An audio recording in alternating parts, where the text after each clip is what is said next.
Hey there, friends. Wherever you are, whatever you're out and about doing, I thought we'd start today with a simple invitation to drop into our feet. So, simply feeling your feet on the floor, wherever you are, whether you're outdoors on a walk, whether you're in a room like I am. Obviously, if you're operating any machinery, do not follow this invitation right now. But if you're in a space where you can divert your attention in this way, very simply, this invitation to feel your feet on the floor.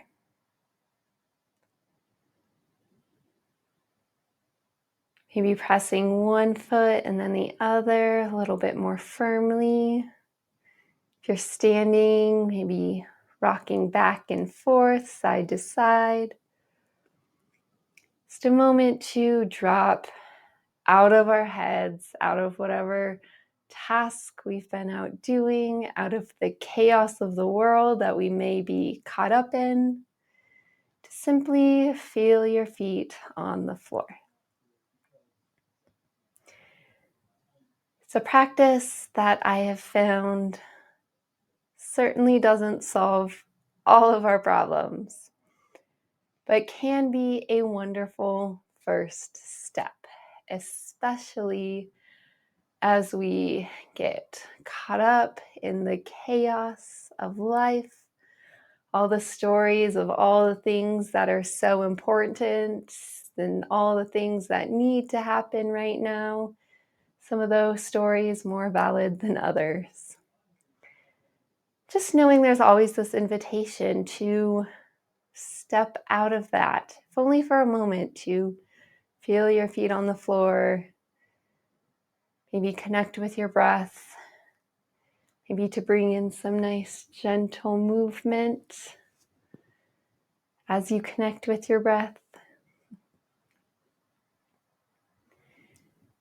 I thought I'd start with these practices today as, another little window into the sort of practices that I've come to really rely upon to navigate this often overwhelming, often chaotic world we live in, a world that really pushes us to stay up in our heads, a space where a lot of anxiety and other unpleasant emotions, feelings, general experiences can unfold. So once again, this acknowledgement that, sometimes all we really do need is to feel our feet on the floor, check in with our breath, spend a little bit more time in our bodies and not in our heads. And sometimes that really is the full remedy, the full, medicine to whatever unpleasant experience we're dealing with.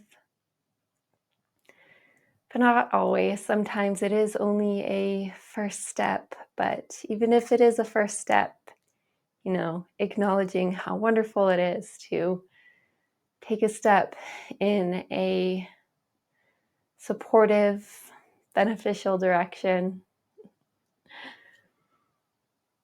Now, these practices are very alive in me today because these are the sort of practices that I am so excited to bring you more of, and to do so specifically in these two spaces, these two online spaces that I have been really spending many months on, working on the right design to meet my needs and to meet your needs and desires.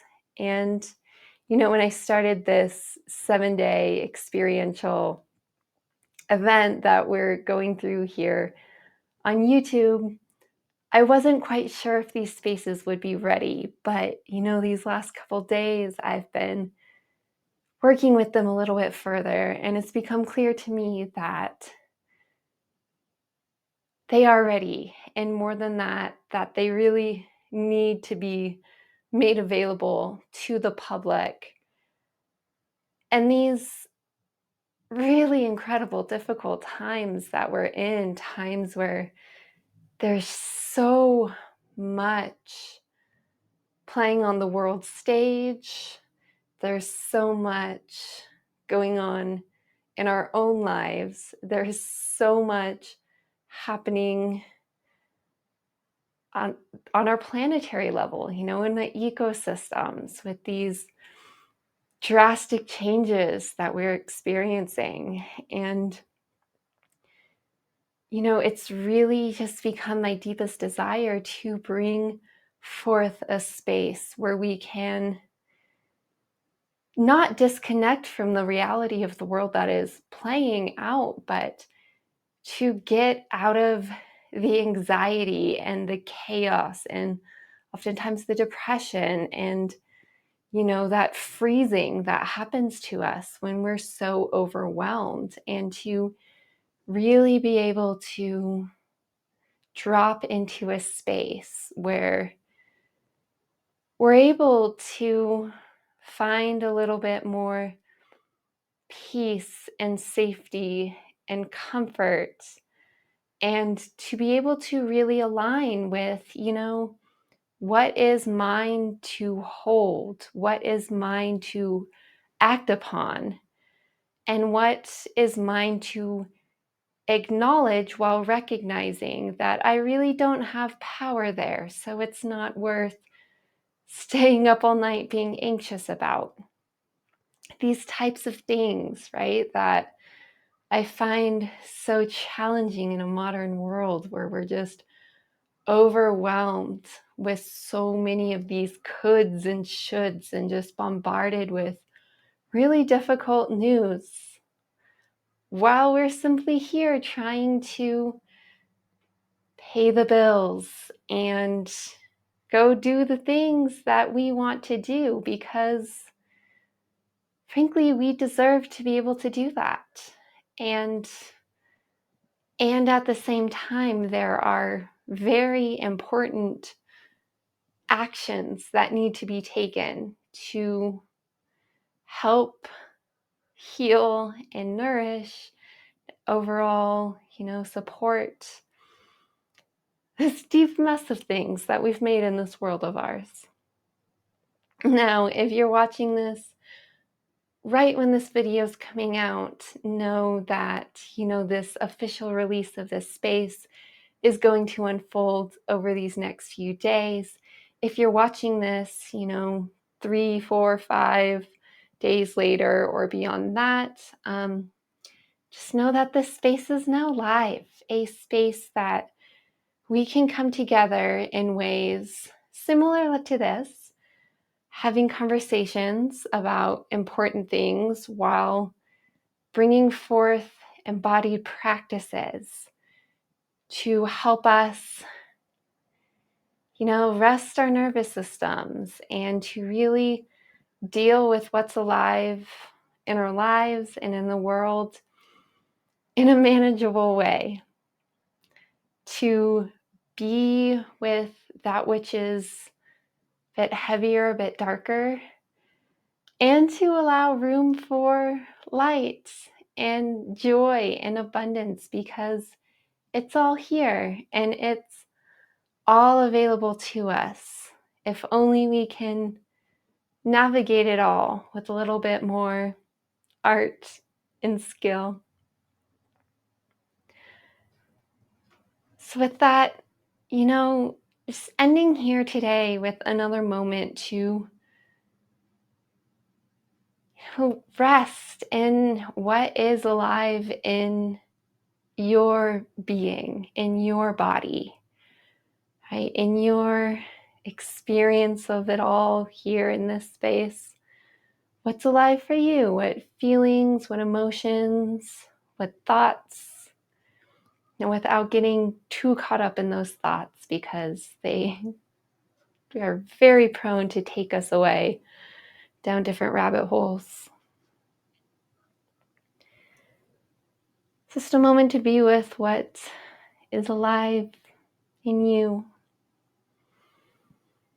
And if that happens to be some excitement or maybe a little bit of curiosity for what I am just about to open and make available to you all, yes, of course, the links in the notes will be available to go learn more. And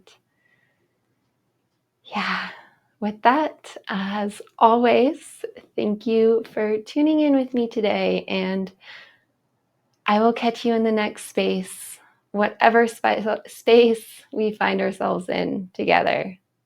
Cheers.